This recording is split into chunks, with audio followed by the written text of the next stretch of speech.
Price Lord. நான் Deborah. இயேசுவே மறவார் மனசுல இருந்து இயேசுப்பா உங்களோட பேசுற வார்த்தை 2 கொரிந்தியர் 7ஆம் அதிகாரம் 1ஆம் வசனத்துல பரிசுத்தமாகுதலை தேவ பயத்தோட பூர்ணப்படுத்த கடவோம். ஆமேன். இந்த வசனத்தோட ஆண்டவர் உங்களோட பேசுற வார்த்தைகளை நீங்க நல்லா கேர்ஃபுல்லா லிசன் பண்ணுங்க. ஏன் அப்படி சொல்றேன்னா, ஆண்டவர் உங்களுக்கு நிறைய வாக்குத்தத்தங்களை கொடுத்துக்கிட்டே இருப்பார். அந்த வாக்குத்தத்தத்தை நம்ம வாழ்க்கையில பெற்றுக்கொண்டு அதன்படி நம்ம நடக்கிறோமா அப்படின்னு யோசிச்சு பார்த்தா நிறைய பேருக்கு கர்த்தர் கொடுத்திருக்க வாக்குத்தத்தம் இப்ப வரைக்கும் நிறைவேறாம. ஏன் இதை நான் அப்படி உங்களுக்கு சொல்றேன் அப்படின்னா, ஆண்டவர் வாக்குத்தத்தத்தை நிறைவேற்றத்துக்கு ஒரு விஷயத்த நம்ம கிட்ட எதிர்பார்க்கிறார். அதாவது இன்னைக்கு இந்த வீடியோ பாக்குறவங்க என்னோட சேர்ந்து இந்த வார்த்தையும் சொல்லுங்க, டூ இட், ரிசீவ் இட். அப்போ வாக்குத்தத்தங்கள் நம்ம வாழ்க்கையில பெற்றுக்கொண்டு சுதந்திரிக்கிறதுக்கு நம்ம ஒண்ணு பண்ணணும்.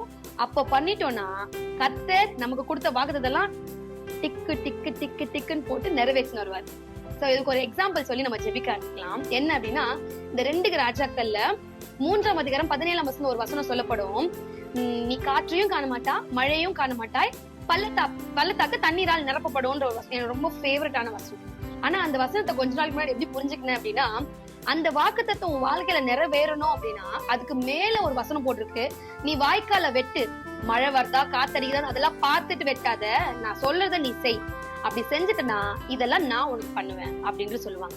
சோ இன்னைக்கு தயவு செஞ்சு வாக்குத்தத்தத்தை பெற்றுக்கொண்ட பீப்புள் கர்த்தர் உங்களோட சொல்லுவார், இதை நீ விடு, இதை நீ பண்ணு, இப்படி இரு அப்படின்ற விஷயங்கள்ல நிச்சயமா ஆவியான உணர்த்தல் உங்களுக்கு கண்டிப்பா கிடைக்கும்.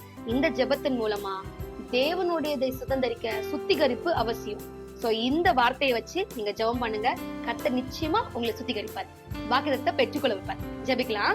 நன்றி தகப்பனே, நேற்றும் என்றும் மாறாதுவே வசனத்தின்படி தேவன் உண்மை தேவ பயத்தோட நாங்க சேவிப்பதற்கு எங்களை சுத்திகரிங்க. துதிகன மகிமை எல்லாம் செலுத்துறோம். இயேசு கிறிஸ்து நாமத்தில் ஜெபிக்கிறோம் ஜீவனுள்ள நல்ல பிதாவே. ஆமேன்.